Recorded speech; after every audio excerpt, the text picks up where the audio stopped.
Hello friends, you are welcome again in video lecture series on the topic from anatomy, organization of higher plant body. So last time I have discussed the first part of this topic, organization of higher plant body, the plant organs.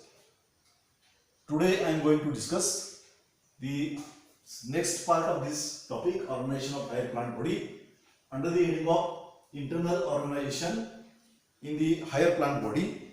So we know each and every higher plant possesses three main organs in the form of root, stem and leaves. So these three organs, main organs in the plant body, for the proper growth and development, they are showing intimate relationship. That means for the development of the plant body, appropriate internal organization is essential. For maintaining the intimate relations in these three organs, internally these three organs are interconnected with each other through three main zones. So these three main zones are: first zone is known as epidermal zone, second zone is known as cortex zone, and third zone is known as conducting tissue stand zone, or it is also known as vascular zone. So these three organs in the plant body, higher plant body, epidermal zone is the first zone, present in the form of epidermal tissue system. On all organs of the plants, including root, stem, leaves, there is a continuous layer, and this continuous layer forms a special tissue system which is called as a epidermal tissue system. So for performing the function of protection of inner tissues from mechanical injury, from entry of pathogens like bacteria, viruses, etc., this epidermis layer or epidermal tissue system plays important role. Then second zone is commonly known as cortex. This cortex zone is also known as ground tissue zone. So this cortex zone, mainly it is made up of many layers of parenchyma cells. So this cortex zone plays important role in giving mechanical support as well as storage of the food material. So this cortex zone in herbaceous plants also possess the chlorenchyma tissue. That's why in herbaceous plants this cortex zone also involved in performing the function of photosynthesis. For example, the herbaceous stems like cucurbita, herbaceous stems like sunflower, the cortex zone also possesses chlorenchymatous tissue, and due to this, in addition to giving mechanical support as well as storage of the food material, this cortical zone also take part in performing the function like photosynthesis. So this third zone of tissue, which is present in the central part of the root, stem, leaf, inflorescence axis, petiole, pedicel, etc., it is commonly called as vascular tissue zone or conducting tissue zone. So this conducting tissue zone is the central zone. Central zone, it is enclosed by a pericycle layer. The pericycle is the outermost layer of this conducting tissue stand, and this conducting tissue stand includes the conducting tissues in the form of xylem phloem bundles. So this is the diagrammatic transverse section of the root. When root is young, it is known as primary root. So in this primary root in dicot, the vascular bundles are radial. That means xylem lies on the one radius, phloem lies on the another radius. That means this radial arrangement of the vascular bundles is the unique character of all roots. It may be dicot root or it may be monocot root. That means the conducting tissue stand is encircled or enclosed by a pericycle layer which encloses the phloem bundles, xylem bundles, and centrally placed parenchymatous pith region. So that means this third zone, central zone in this root, vascular region plays important role in performing the function of conduction of the raw food material in the form of nutrients and water, as well as it is also involved in the conduction of the food which is prepared by the leaves.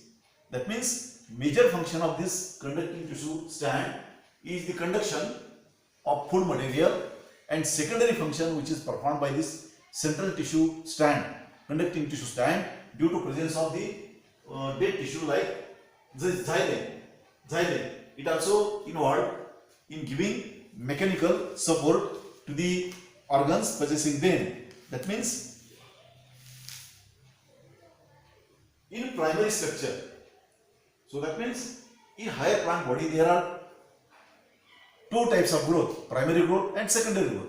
So this primary growth is nothing but the growth which takes place due to the activity of primary meristems. Which are the primary meristems? At the shoot apex there is a meristem, at the root apex there is a meristem. These meristems are commonly called as primary meristems.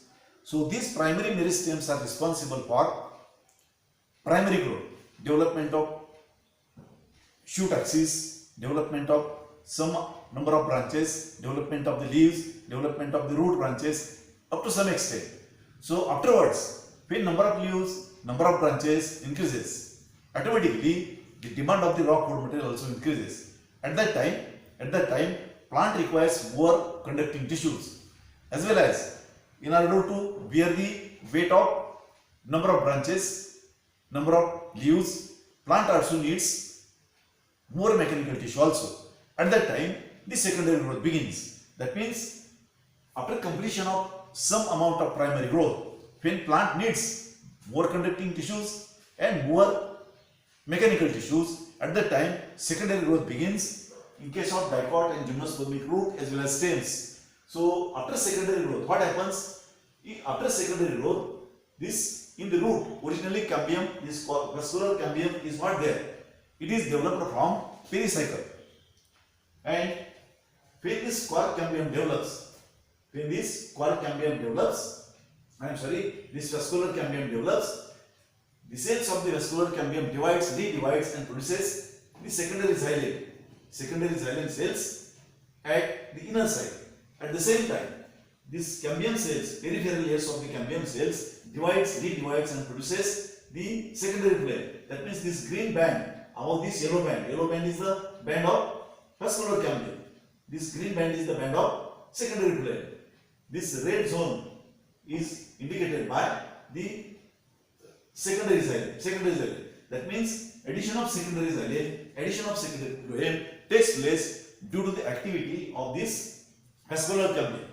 So when this secondary xylem and secondary phloem tissues are added by this activity of this vascular cambium, it creates the pressure on peripheral layers like cortex, epidermis. At that time, epidermis may rupture and epidermis requires another protective covering.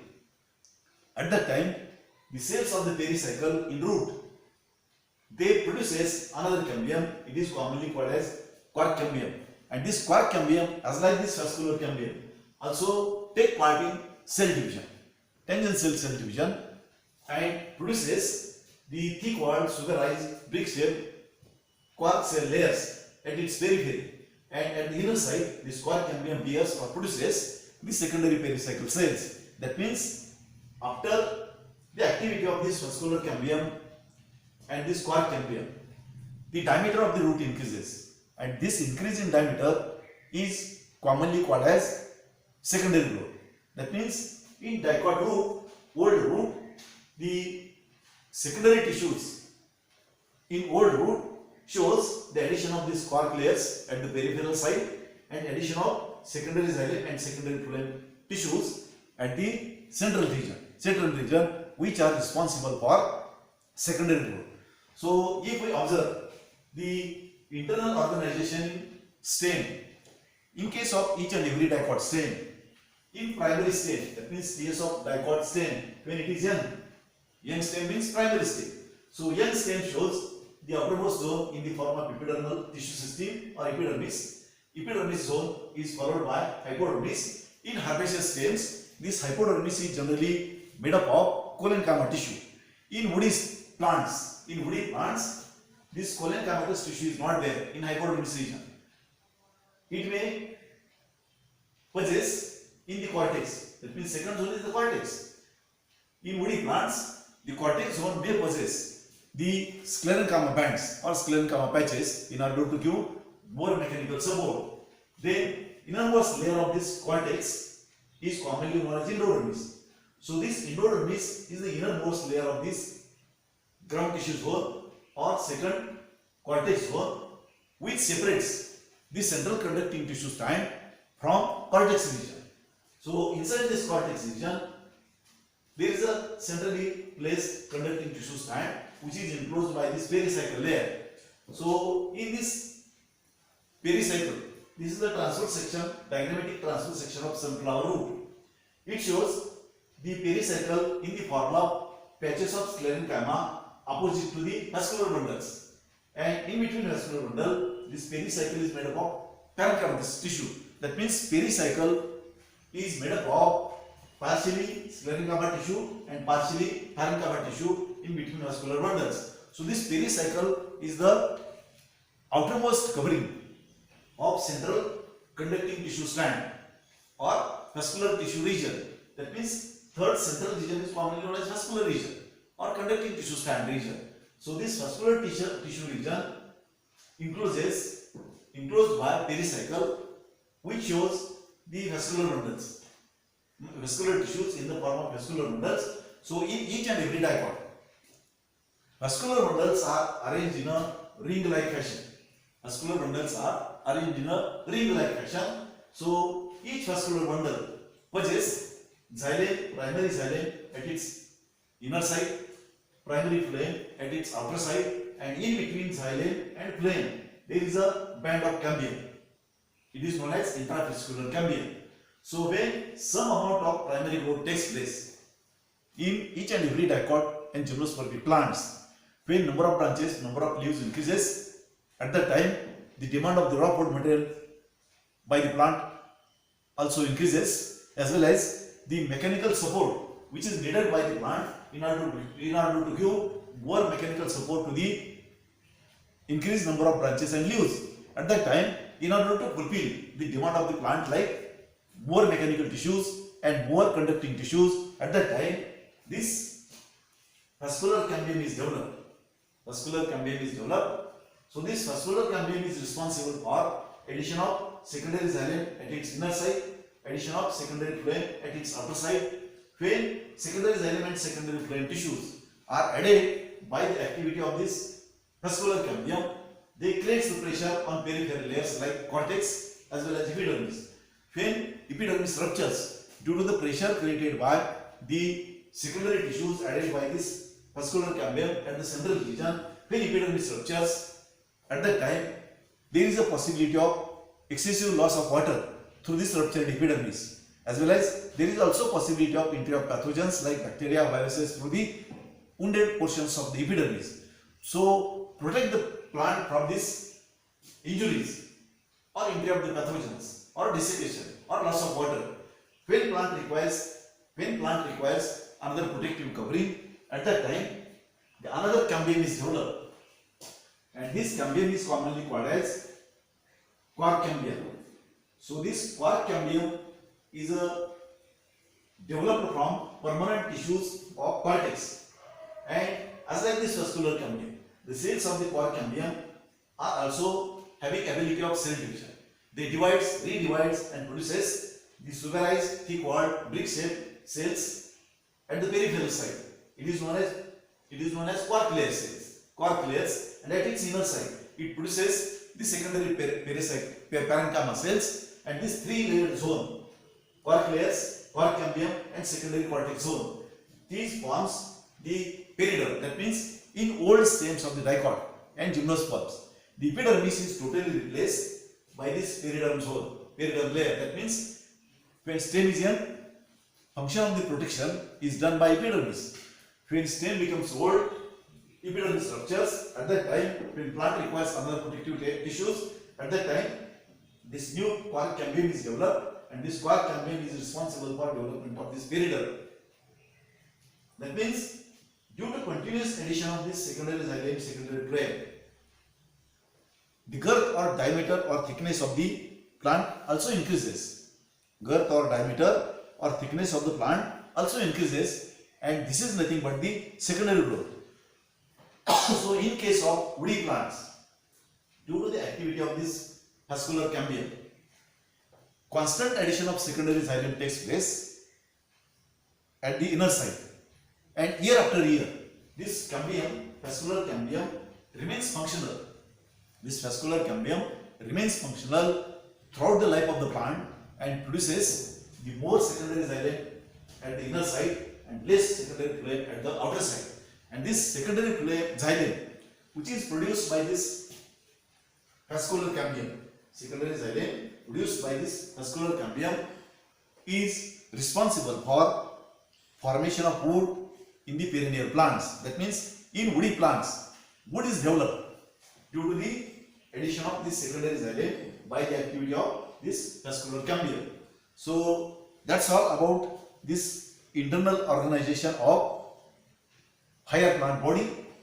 That means if we observe the internal organization in higher plant body, in root and stem, the three zones are there which are distinct in the form of epidermal zone, which constitutes epidermal tissue system; second zone, which is known as cortical zone, which is also known as ground tissue zone or ground tissue system; and third zone in the form of central conducting tissue zone.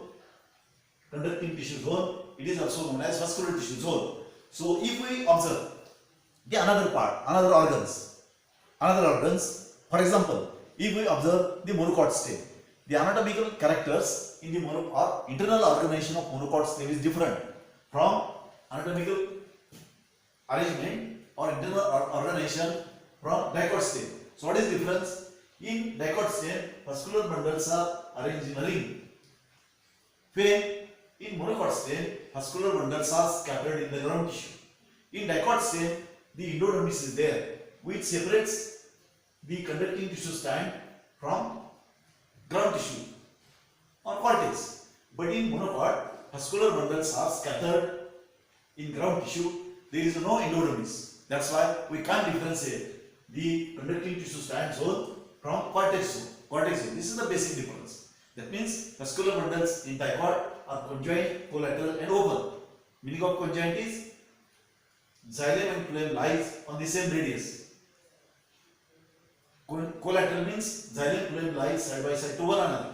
Open means in between xylem and phloem there is a strip of cambium. That means in dicot stem, vascular bundles are conjoined, collateral, open. While in monocot stem, vascular bundles are conjoined, collateral and closed, because cambium is absent in between xylem and phloem tissue. So this is the basic difference between internal organization of monocot plant and dicot plant. So if we observe the leaf anatomy or internal organization of leaf, as like stem, as like root, the leaf also shows these three zones in the form of upper epidermis, lower epidermis, in the form of outermost epidermal tissue system. Second zone or middle zone is in the form of mesophyll tissue, and third zone, central zone, and the regions of the veins are present in the form of vascular bundles. So that means if we take root, if we take stem, if we take leaf, if we take pedicel, if we take petiole, each and every organ in process axis, each and every organ shows these three zones. That means these three organs, root, stem and leaf, they are interconnected internally also with these three tissue zones in the form of epidermal tissue zone, cortex tissue zone and central conducting tissue zone. That means for the development of the plant body, appropriate internal organization is essential for maintaining intimate relations in these three organs, basic organs like root, stem and leaves. So that's all about this next part of our topic under the heading of internal organization of higher plant body or internal organization of higher plant body. So okay, thank you.